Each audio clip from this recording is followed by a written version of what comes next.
What's going on, guys? This is Rob, and while I don't know how well this video will do, with the series coming out, I figured it was prudent to make a video explaining the character of She-Hulk. So, She-Hulk, also known as Jennifer Walters, first appeared in Savage She-Hulk #1 in 1979 and was created by Stan Lee and John Buscema. Now, here's the thing about this. One of the things that we discussed in past videos when we were doing character explanations is that more often than not, when Marvel was going to introduce a new character to the comics, they usually did it in an existing comic book series or in some kind of an anthology series. A really good example is that Moon Knight was introduced in the old Werewolf by Night comics because they didn't know if Moon Knight was going to be a sellable character, so they actually initially introduced him as a one-off, but he proved to be popular, so they gave him his own solo series, at least what passes for a solo series, until he actually got a self-titled series. You usually saw that when it came to things like Marvel Presents, Marvel Premiere, Marvel 2-in-1, so on and so forth, ensemble and or team-up books that serve the purpose of allowing Marvel to get the most bang for their buck as well as the reader. So Marvel could make a story that would have 5 stories in it. And so even if one of those stories sucked, they still had 4 other characters they could likely make that were marketable and that people could basically buy. With them giving She-Hulk her own solo series right off the bat, this was kind of an act of desperation by Marvel as a result of the circumstances. And what I mean by that is whether you've looked it up on your own or something that you've heard, you're most likely correct if you draw the conclusion that the creation of She-Hulk was based on the success of the Incredible Hulk TV series with Lou Ferrigno and Bill Bixby.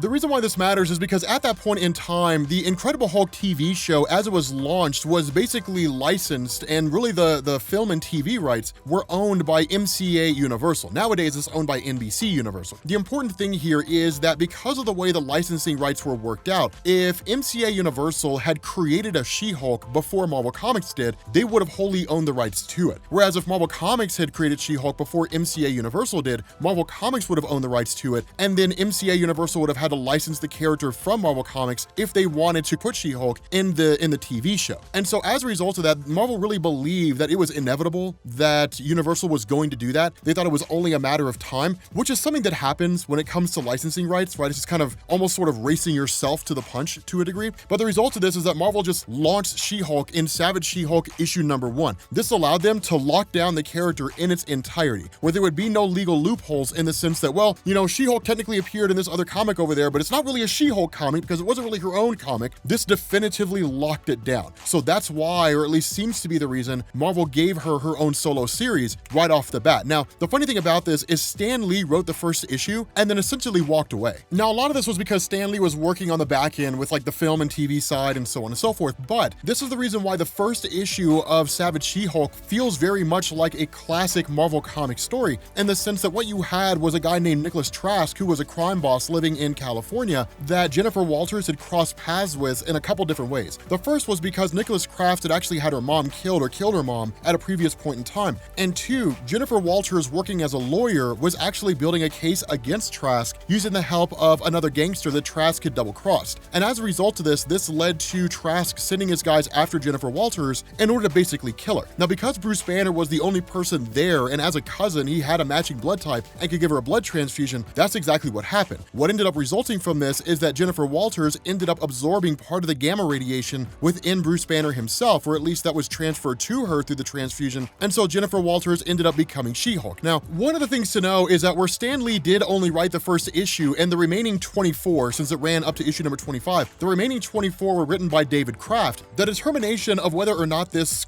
run was a good run, as always, is usually left to the reader. There are some people who believe that David Kraft's run felt more like just a series of Incredible Hulk stories that just happened to have She-Hulk in there instead of Bruce Banner. There are other people who saw it as the opposite, that it's the most significant run of She-Hulk because it laid the foundation and groundwork for so many of the things that we know now. But regardless of what stance you take, there are things that were done in the David Kraft run that were stupendously important. The first of these is that the way that David Kraft had, well, crafted his run, no pun intended, but the way that he had built his run was really first and foremost focusing on the dichotomy between Jennifer Walters and She-Hulk. And a lot of this was designed to reel in female readers at the time and actually build on the notion and the nature of really just second wave feminism as it existed. For a lot of women out there who were working in these roles like she did as a lawyer, which was largely a boys' club, but also having this sort of untapped inner strength. For Jennifer Walters, that untapped inner strength manifested in the form of the She-Hulk persona. The reason why I use the term persona here is that in the initial stories by David Kraft, there wasn't really an ability by Jennifer Walters to control herself when she was the She-Hulk. She was, by all standards of measurement, exactly like Bruce Banner. The She-Hulk persona would manifest, usually in response to some kind of heightened emotional duress, anger more often than not, and then she would sort of lose herself. But over the course of the comics, that began to shift. And in fact, the ability of Jennifer Walters to maintain her persona even when she was in the She-Hulk form is one of those elements that actually carried on into the future of her stories. The second part of this is Jennifer Walters trying to find some measure of balance between her life and becoming a superhero, as well as having just some measure of normalcy, right? Just the normal Jennifer Walters being a lawyer. This was very similar to the way that Peter Parker was handled in the Spider-Man comics, albeit with a little more leeway. The idea of She-Hulk leaning into her sexuality didn't really become a major focal point for her character until you got to John Byrne's run. But up until that point, it was her just like trying to find romantic relationships, trying to date, that sort of thing, trying to find a life for herself. But in a lot of ways, David Kraft's run still fell into the traditional superhero story type. So he hadn't quite hit that Chris Claremont level of writing where it was more on the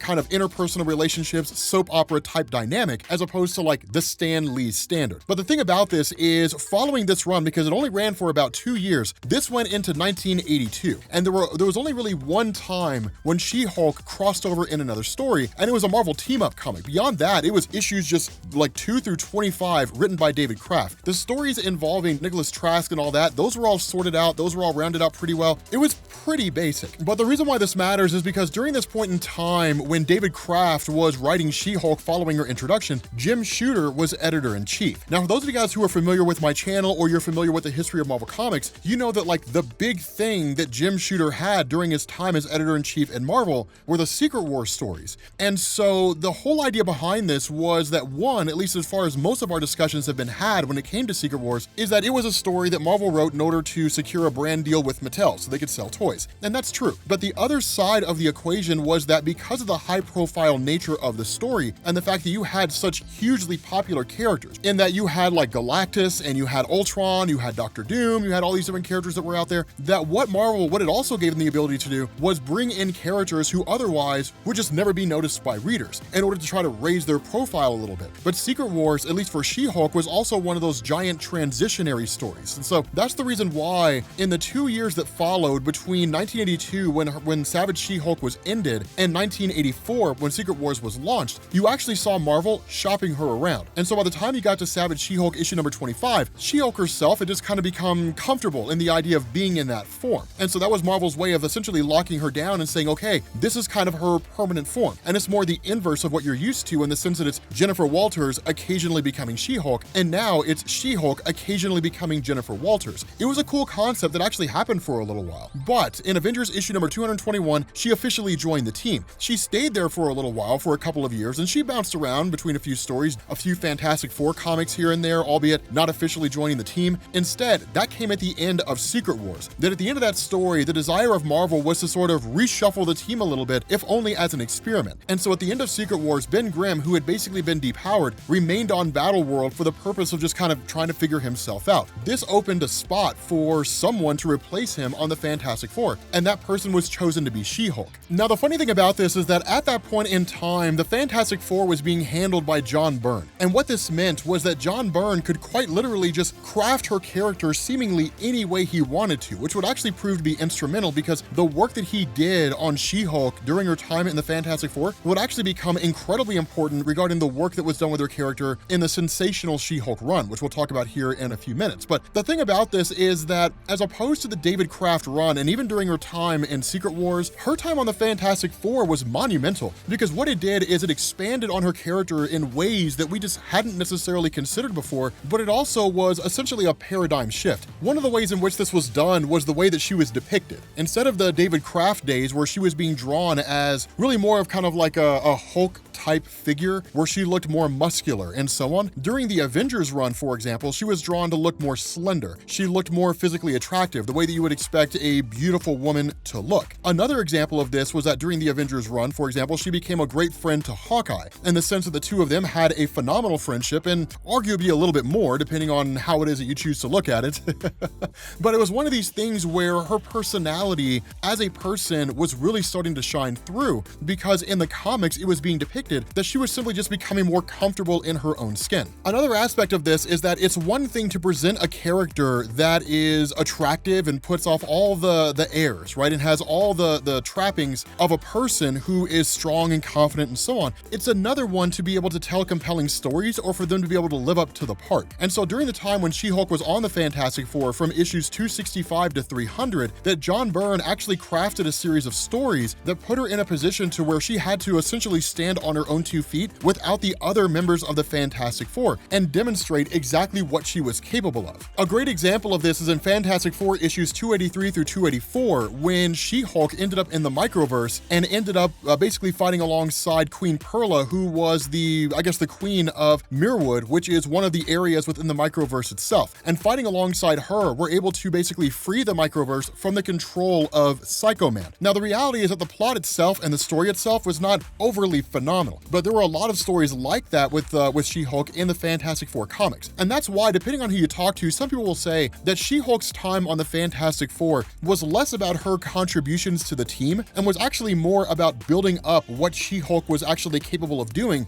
using the Fantastic Four, because it was the best place to do it. But regardless of one argument or the other, the fact is that She-Hulk's role in Marvel became solidified during the Sensational She-Hulk run by John Byrne. Now, when I say John Byrne's run, one of the things to know is that his run was actually fairly limited, in the sense that he wrote issues 1 through 8, he came back for issues 31 through 46, skipped 47, then wrote 48 through 50, and that was basically it. One of the things to understand, and this is really why his run is so significant, is because it deviated away from the nature of She-Hulk as she was originally presented. It fell more rank and file with the version of She-Hulk he had written in Fantastic Four, and then honestly just became fun. And that was the thing about it, because up to that point in time, and this is the reason why he ended up, basically why he departed the series, is because you had 2 She-Hulk novels or graphic novels that came out. The first one was Marvel graphic novel The Sensational She-Hulk #1, and that basically set up the John Byrne solo series. But you also had one called Sensational She-Hulk Ceremony issues 1 and 2, and that's the one that basically led to everything popping off. That the first graphic novel, Sensational She-Hulk #1, that was John Byrne setting everything up. So for example, She-Hulk was just stuck in her form. She wasn't really able to go back to Jennifer Walters. There were some changes that were made later on to where it was more of a choice than the fact that she was forced. She started introducing herself as Jennifer Walters instead of introducing herself as She-Hulk, but basically leading into the nature of herself as She-Hulk as a whole, right? Just fully becoming that character. The Ceremony storyline was a storyline that actually dealt with her and Wyatt Wingfoot, their relationship that had kind of been on again, off again. The two of them were supposed to get married, but this idea that ultimately it didn't work out. And that She-Hulk, instead of being this woman that kind of leaned into her own independence and saying, look, like, I don't need a guy to feel whole in this world, the Ceremony storyline actually dealt with this idea that she felt incomplete because, like, she couldn't have a family, different things like that. It wasn't so on the nose as saying, like, here's a story where She-Hulk is an incomplete woman because she's not living a Stepford life, but it is one of those stories where it seemed to just totally be removed and have a complete and total misunderstanding of what She-Hulk was supposed to be about in the eyes of John Byrne. And so where that Ceremony story was sent to Byrne to basically edit it, or at least to get some feel for it, to send back some notes to ensure the graphic novel would fall in line with his Sensational She-Hulk run, the opposite happened. And in fact, the editor was ignoring the notes that he'd left, and whenever he sent his scripts in for the Sensational She-Hulk run, his scripts were actually changed to match the graphic novel. And so he ultimately ended up leaving, where there was some disagreement there, and arguably, at least in his own forum post, he was forced off the title. He was basically fired, but that's why he ended up walking away. Again, he ended up coming back. The reality is that the stories that you saw with She-Hulk that didn't really feature John Byrne just didn't quite have that John Byrne touch. But the funny thing about this is that the Sensational She-Hulk run, it's less about like these massive expansions on her character, and it's less about her just being thrown into like these impossible situations. Instead, it was just good old-fashioned fun. It was John Byrne having her break the fourth wall all the time, but it was one of those things where the stories were just fun. It was a blast. It was one of those where you saw like these just Z-list villains, beyond Z-list villains, being pulled out of nowhere to just like face off against She-Hulk. You saw saw her face off against Titania, different things like that, but it was a story that was not meant to be taken seriously. It was designed to be more entertaining, which is why you would see her say things like, hey guys, if you don't buy this comic, they're gonna cancel us, right? It was just that kind of stuff. And fans loved it. I would go as far as to say that in terms of just pure enjoyment and kind of leaving out the overarching character development based on things that will be a permanent part of her character in the future going forward, that John Byrne's run on She-Hulk is probably the most celebrated run on her character. But the fact is that she achieved a level of popularity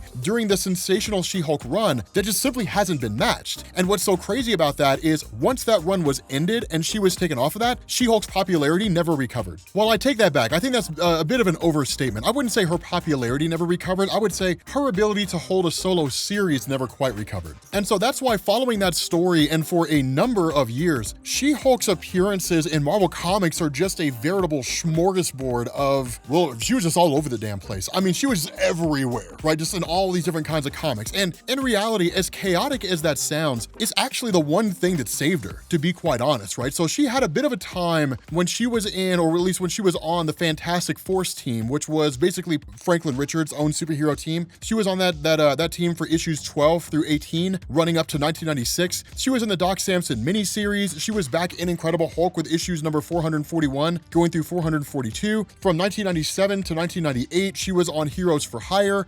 She was part of the Onslaught saga for a time. The Heroes for Hire Siege of Wundagore 5-part miniseries, she was a part of that. I mean, she was all over the place, right? She was just everywhere. And a lot of this was synonymous with the fact that Marvel just didn't know what to do with her. And as we've always talked about before in previous videos, it was the mid-1990s comic book bust. So while She-Hulk was a recognizable name, she wasn't really a sellable name. And this was partially due to one of these things where Marvel couldn't tell the difference between the two. Was She-Hulk a character that just wasn't marketable because John Byrne was just the one guy who could write compelling stories about her? Or was She-Hulk not marketable because the stories they were putting her in were just really crappy stories? Not only that, even Marvel themselves were just throwing everything at the wall. They were literally doing everything they could to try to make, or at least try to sell something over fear of going bankrupt. But this seemingly hugely disorganized mess that was just She-Hulk in Marvel Comics basically came to a head in 2002 with Avengers issue number 57. Now, this was Avengers as it was written by Jeff Johns. And a lot of you guys probably don't know that Jeff Johns wrote for Marvel Comics before he wrote for DC. The funny thing about it is that World Trust, I mean, it's okay. World leaders disappear into a black hole. It's not really all that interesting. Red Zone was really, really good. That was one of the most interesting stories ever in an Avengers comic that explicitly dealt with the Red Skull. And then following that, you dealt with a story called The Search for She-Hulk. These were stupendously important stories for a variety of reasons. One of the most notable is because it basically set the stage for Jennifer Walters to be able to revert back into her human form. And in fact, it was one of these scenarios where you had a guy by the name of Jack of Hearts whose powers directly conflicted with She-Hulk and actually sent her into a rage. Once she eventually went back into her human form, then it basically opened the door for Marvel to allow her to start switching back if they chose to. So this is one of those stories that Jeff Johns had written for the purpose of allowing She-Hulk kind of return back to the status quo, for Marvel to kind of find a way to do a little more with her character. Now, of course, Jeff Johns left the Avengers title not too long after, and while She-Hulk did get another solo series that only ran for about 12 issues or so, towards the end of that run, we ended up going into like Avengers Disassemble, which of course is one of the more iconic moments in the She-Hulk mythos when she's manipulated by the Scarlet Witch. She's sent into like just this almost out of control World War Hulk-esque persona where she just goes nuts, trashes Avengers Mansion, and then takes off. And so during this time, with Dan Slott basically writing her solo series in She-Hulk, this ran for issues 1, or at least he wrote issues 1 through 21, and then in turn you had Peter David who took over with issues 22 through 38. Now, the funny thing about this is that these stories could not have been more different. Despite the fact that it was two people writing the same comic, or really just at two different points in time, they were starkly different. So Dan Slott focused more on what was in effect the aftermath of like Civil War and all that kind of stuff. This whole idea of there being like superhuman law, her being a lawyer for superhumans. And then in turn, at the end of his run, or at least during the Peter David run, she was effectively disbarred for attacking somebody in public, even though they had basically, lawyer-client confidentiality or whatever it was, but she basically violated her oath as a lawyer. This led to her becoming a bounty hunter during the Peter David run. Now again, it wasn't really a bad thing, and in fact, both runs have their merit. Neither one of them are really, really terrible. A lot of people say that the run of She-Hulk by Dan Slott is usually more enjoyable just because it's a little more lighthearted, but again, this is one of those instances when Marvel was just trying to find a way to make her work, because because following the end of Peter David's run and what little crossover she had in his X Factor comic, the reality is that you saw her just appearing in a series of Hulk comic books. And like that was it, right? I mean, you had some spin-offs that came out of that, but there wasn't a whole lot doing. Now, Charles Soule came out in 2014 to basically write a 12-issue series for She-Hulk, but honestly, that one again is also very divisive. I personally never really enjoyed it. And then of course you got her in the post-Civil War II landscape focusing on her individual series, and at the moment, she's currently a member of the Avengers. But the reality here is that while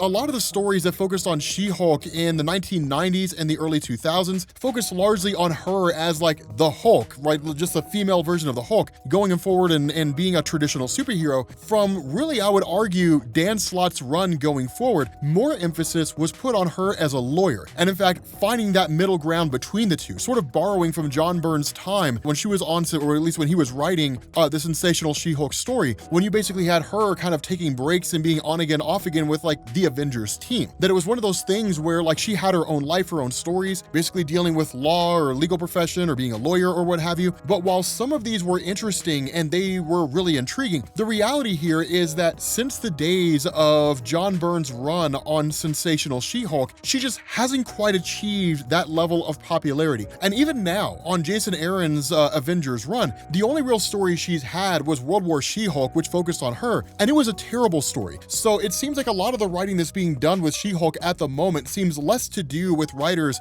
genuinely understanding her character and crafting her character in a way that's highly relatable and really builds on the work that was done from days gone by, and kind of feels more like a cash grab based on the fact that like the She-Hulk show's coming into existence, which kind of sucks, because if you write a bunch of half-assed stories about a character because they're getting a show, then people are going to go read those comics, they're going to realize they're a half-assed character and they're never going to buy those comics again. So I get it's trying to find a balance between the greatest reward for the least amount of work possible, but the reality here is that She-Hulk is a character that does have a lot of potential. She is really, really interesting and can be done in a very interesting way. The truth about it though is that Marvel just hasn't really done that with her character for almost 20 years. That following the events of Sensational She-Hulk by John Byrne, she's just kind of bounced around, she's been on different teams, she's had a few moments here and there, like a really good instance is when she was arrested by the Time Variance Authority, and she had some cool little moments there, but she never really had an overarching, awesome, lengthy, significant run. It was just this happened and that happened, and like these small little things here and there, but nothing huge and of major significance that really just changed the dynamic of her character. So with that being said, guys, we're gonna bring this to an end. Thank you all for watching, and I will catch you all later.